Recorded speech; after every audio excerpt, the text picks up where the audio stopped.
मोहतरम सामीन अस्सलाम वालेकुम। अगर आप भी रोते बच्चे को चुप करवाने के लिए चूसनी देते हैं तो एक मिनट ठहरें, क्या आप चूसनी के बारे में ये सब जानते हैं? बेटा, अगर बच्चे का पेट भरा हुआ है और वो रोए जा रहा है तो उसको चूसनी लगा दो। इससे आपका हाजमा भी ठीक हो जाएगा और रोना भी बंद हो जाएगा। अक्सर नई माओं को ये हिदायत बड़ी बूढ़ियां देती नजर आती हैं। इसके नतीजे में शेरख्वार बच्चा इस चूसनी का आदी हो जाता है और जब रोता है उसके मुंह में चूसनी डाल दी जाती है, जिससे वो चुप तो हो जाता है, लेकिन उसको इस चुप की कितनी बड़ी कीमत अदा करनी पड़ती है इससे कम ही माएं वाकिफ होती हैं। चूसनी किन अज्जा से बनती है? शेरख्वार बच्चों को दी जाने वाली चूसनी प्लास्टिक और सिलिकॉन पर मुश्तमिल होती है। ये नरम होती है और इसका साइज बच्चों के मुंह की मुनासबत से होता है।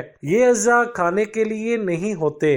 इस वजह से इस बात का ख्याल रखा जाए कि जब बच्चे के दांत निकलना शुरू हो जाएं तो इसका इस्तेमाल तर्क कर देना चाहिए ताकि बच्चा इसको कुतर कर खा ना ले। चूसनी के फवाइद। बच्चों के अंदर माँ के दूध को चूसने का एक फितरी अमल होता है। दूसरे लफ्जों में ये कहा जा सकता है कि चूसने की आदत बच्चे की फितरत का हिस्सा होता है। बाज औकात बच्चे पेट के भरे होने के बावजूद भी अपनी इस आदत की तस्कीन चाहते हैं और आदत पूरी ना होने पर रोने लगते हैं। इस सूरत में इनको चुप करवाने के लिए चूसनी एक बेहतरीन इलाज है। इससे बच्चे के हाजमे का अमल भी तेज होता है। चूसनी के नुकसानात। जिस तरह हर चीज के फायदों के साथ साथ कुछ नुकसानात भी होते हैं, इस तरह चूसनी के इस्तेमाल के भी कुछ नुकसानात होते हैं जिनसे माओं का आगाह होना बहुत जरूरी है ताकि एक खास उम्र के बाद चूसनी की ये आदत खत्म करवा दें। नंबर 1, कान के दर्द। एक तहकीक के मुताबिक जो बच्चे चूसनी चूसते हैं उनमें कान के दर्द की शिकायत 30% ज्यादा होती है। अगरचे इस बात का बराह रास्त ताल्लुक अभी माहिरीन ढूंढ रहे हैं, लेकिन उनका ये मानना है कि चूसनी चूसने वाले बच्चों के कान में चूसनी न पीने वाले बच्चों के मुकाबले में कान का दर्द ज्यादा होता है।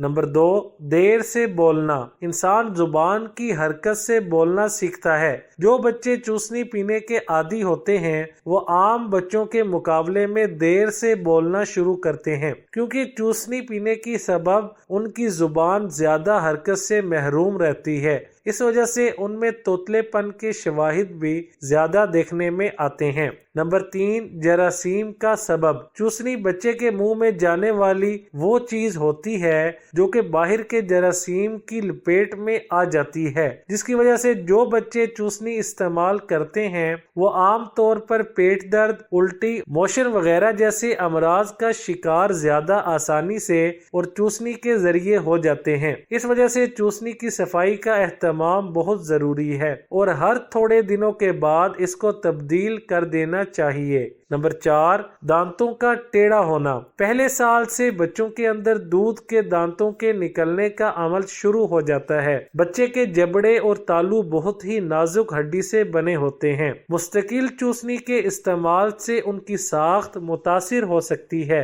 इस वजह से ऐसे बच्चों के दूध के दांत टेढ़े निकल सकते हैं जो उनकी शक्ल में बिगाड़ का भी सबब बन सकते हैं।